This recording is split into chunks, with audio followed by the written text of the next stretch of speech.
Good morning. You're listening to Slices of Wenatchee. We're excited to bring you a closer look at one of our top stories and other important happenings every Tuesday, Thursday, and Saturday. Happy Thanksgiving! Today, downtown Wenatchee embraced a festive shade of pink last week as dozens of local shops kicked off the holiday season with a growing national event focused on supporting small businesses. Before we continue, have you joined Neighbor yet? If not, download the app today and join local conversations about issues that matter. Neighbor is a site just for our local community focused on facts, not misinformation. Best of all, it's free for everyone. To learn more, visit wenatcheeworld.com/NABUR. Now, let's jump in. More than 20 businesses participated in Pink Friday this year, a pre-holiday shopping event created by the Boutique Hub to encourage people to shop locally before the traditional Black Friday rush. The campaign has picked up traction in Wenatchee, thanks to the efforts of local retailers and support from the Wenatchee Downtown Association. One of this year's most enthusiastic participants was Coco Moco Boutique, which also happened to be celebrating its one-year anniversary. Owner Karen Dutrick, who opened the shop after years in the restaurant world, said the Pink Friday event was a great opportunity to meet new customers and connect with fellow business owners. Her boutique, known for its Western and boho styles, sources much of its inventory from Dallas. She and her husband also run a mobile version of the shop, traveling to rodeos throughout the year to reach their core audience. Dutrick says she sees strong interest in keeping money local and that Wenatchee shoppers seem excited by the growth and energy downtown.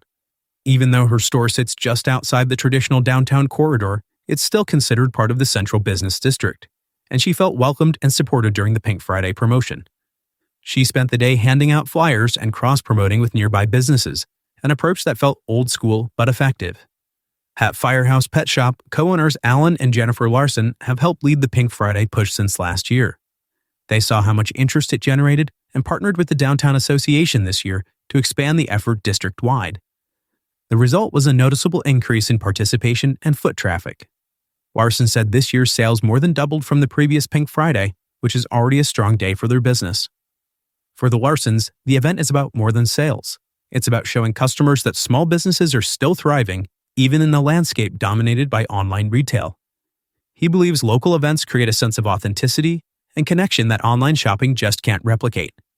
It's also a way for businesses to show off their personality, offer in-store experiences, and build lasting relationships with shoppers.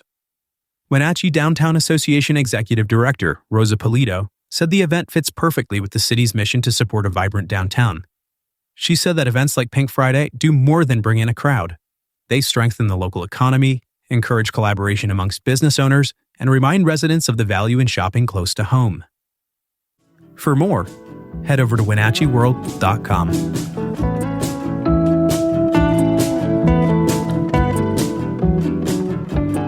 Are you passionate about the issues shaping North Central Washington? Then you won't want to miss the Wenatchee World Forum at Pybus. This monthly event brings together newsmakers and the community to dive into the topics that matter most. It's your chance to engage, ask questions, and be part of the conversation shaping our region's future. Have questions or need more info? Visit wenatcheeworld.com/forum.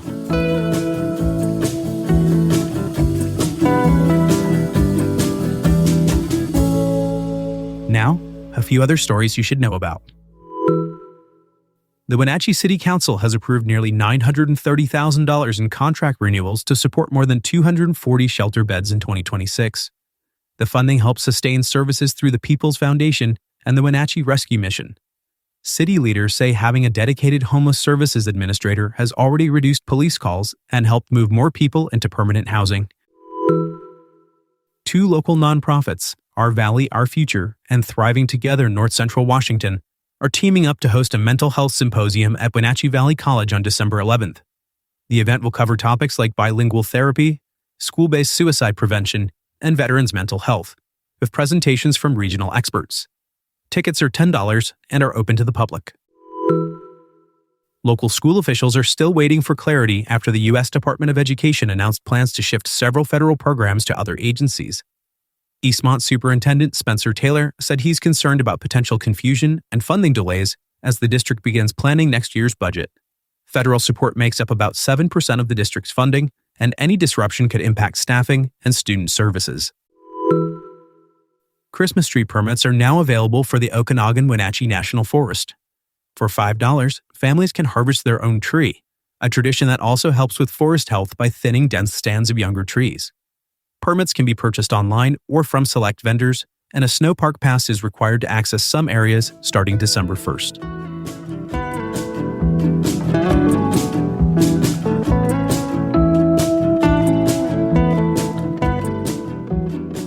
Thanks for listening. For more information on all the stories you heard today, visit us at WenatcheeWorld.com.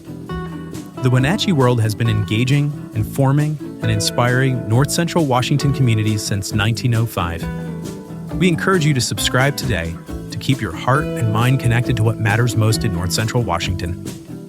Thanks for starting your morning with us, and don't forget to subscribe to Slices of Wenatchee wherever you listen to podcasts.